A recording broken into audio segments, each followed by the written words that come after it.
Some of God's commands are so foundational that he repeats them throughout the whole of Scripture. One of those truths is this: righteousness has always come by faith. Not by effort, not by law, not by heritage, by faith alone.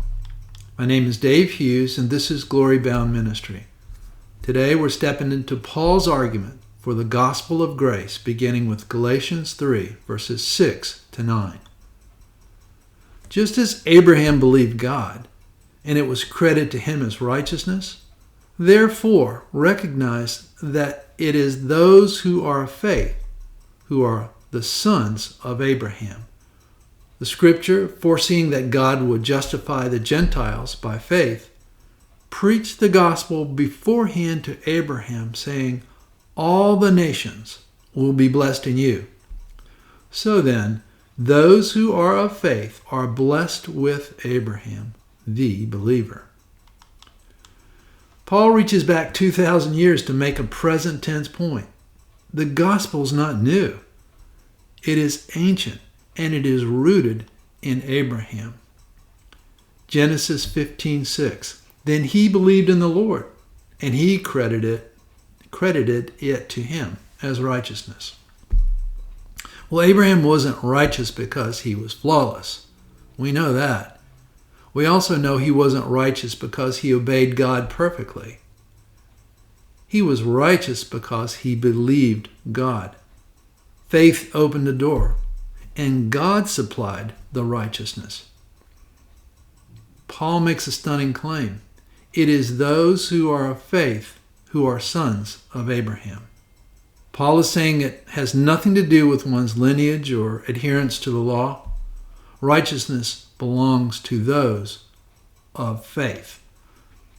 Romans 4:16. For this reason, it is by faith, in order that it may be in accordance with grace, so that the promise will be guaranteed to all the descendants, not only to those who are of the law, the Jewish nation, but also to those who are of faith of Abraham, who is the father of us all. Faith makes a family, doesn't it? Grace makes a people.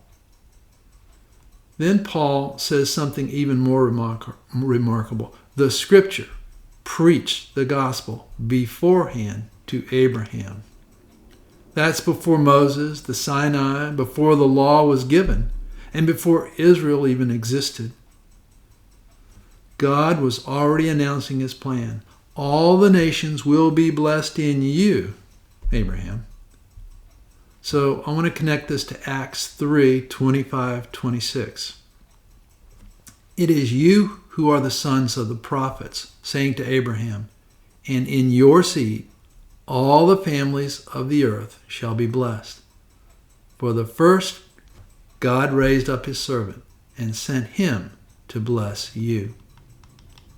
The blessing is not land or prosperity. It isn't about national identity. It's the blessing that is Jesus Christ.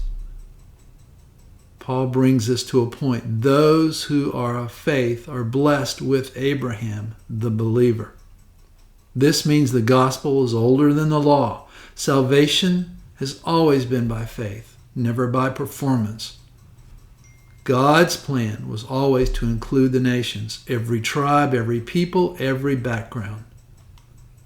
Abraham's blessing is not a distant promise. It is a present reality for all who believe. My friends, if you've ever felt unworthy, remember Abraham. If you feel like you don't belong, remember the promise of God.